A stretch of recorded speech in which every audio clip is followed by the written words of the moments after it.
Welcome to the very first installment of Shakespeare's Test Kitchen. It could prevent the plague. I don't think it worked. Petrified whale puke. Hello! Tell them who you are. Oh. Hi, I'm Chris Gerson. Hi everybody, I'm Tarah Flanagan. We will be seeking to recreate the recipes from some of the dishes mentioned in Shakespeare's plays. Some of them will be very delicious, and some of them will be maybe kind of gross. The one that we're making today might be both. Possets. Possets! So possets are mentioned in a couple of different Shakespeare plays, perhaps most famously in the Scottish play, Lady M. I have drugged their possets that death and nature do contend about them. She's drugging the guards who are guarding King Duncan so that they'll fall asleep and then she can murder the king. Possets are mentioned a couple of times in The Merry Wives of Windsor. Thou shalt eat a posset tonight at my house, where I will desire thee to laugh at my wife, who now laughs at thee. The first published posset recipe was probably given to the courtier and alchemist Sir Kenelm Digby. After his death, Digby's son allowed the publication of his father's collection of recipes in the cookery book, The Closet. Take a pottle of cream and boil in it a little whole cinnamon and 3 or 4 flakes of mace. To this proportion of cream, put in 18 yolks of eggs and 8 of the whites, a pint of sack. Beat your eggs very well, and then mingle them with your sack. Put in 3/4 of a pound of sugar into the wine and eggs with a nutmeg grated and a little beaten cinnamon. Set the basin on the fire with the wine and the eggs and let it be hot. Put in the cream boiling from the fire. Pour it on high, but stir it not.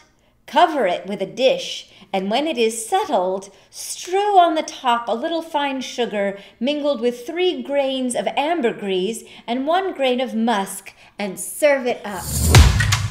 I'm not super clear on ambergris and musk. Ambergris. Ambergris is a solid, waxy, flammable substance, dull gray or blackish color, produced in the digestive system of sperm whales. Freshly produced ambergris has a marine fecal odor. It acquires a sweet, earthy scent as it ages, commonly likened to the fragrance of rubbing alcohol without the vaporous chemical astringency. Oh, well, at least we are spared of the vaporous chemical astringency. Sperm whales would secrete this sort of puke, and it would wash up on the shore. At a certain point, it would crystallize. They would take that hardened substance, and then they would grate it. So like at an Italian restaurant when they come with the Parmigiano Reggiano. Would you like a little ambergris with that? We live right here by the East River.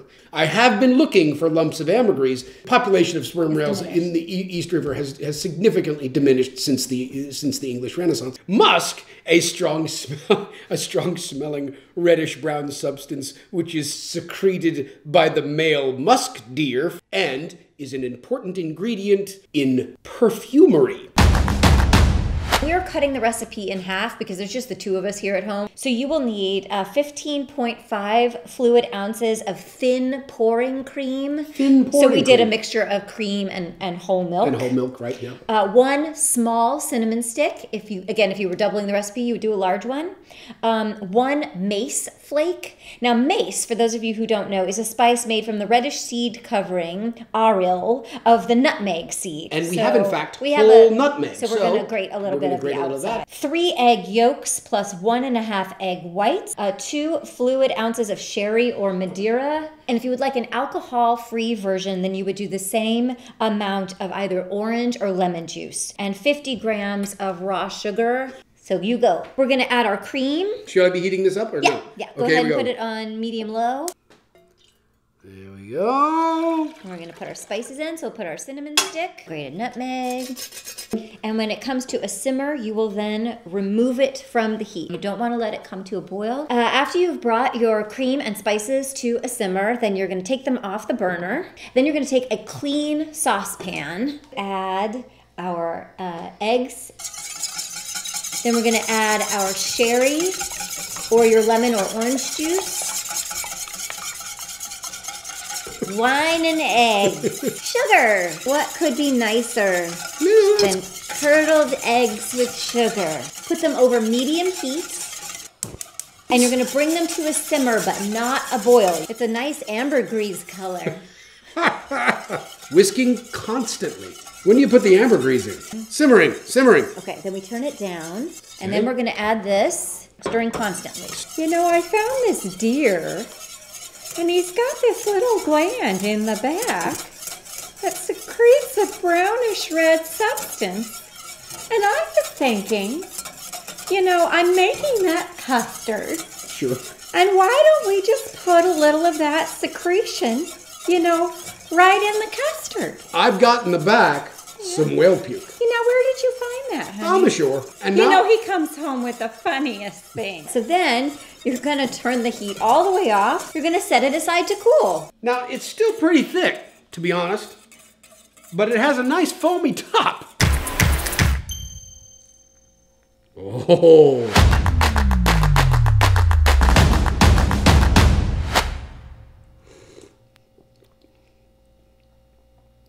Well, that's delicious. That's not gross. Basically like an eggnog. Yeah, it's an eggnog. That's not gross at all.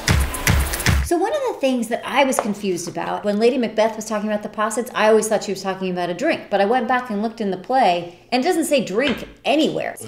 In Merry Wives of Windsor, he says eat a posset. So I did a little bit of research on that. The custard, or what was more traditional then, was a real curdled egg sweetened mixture, would rise to the top, and the boozy, alcohol-y liquid would all settle to the bottom. And so they would traditionally serve their possets in a posset cup. As you can see, it has a little spout and a little lid. So what you would do if you wanted to get the boozy liquid, you would suck out of the spout like it was a straw. And then if you wanted to get some of the egg, or what was called spoon meat. Spoon meat. Which is referenced in some other Shakespeare plays. Sure. You would pop that lid off, get yourself a spoon, and dig into your spoon meat. I'm going to demand that Tara call me spoon meat from now on. Okay. Keep it clean. Keep it clean. Spoon meat.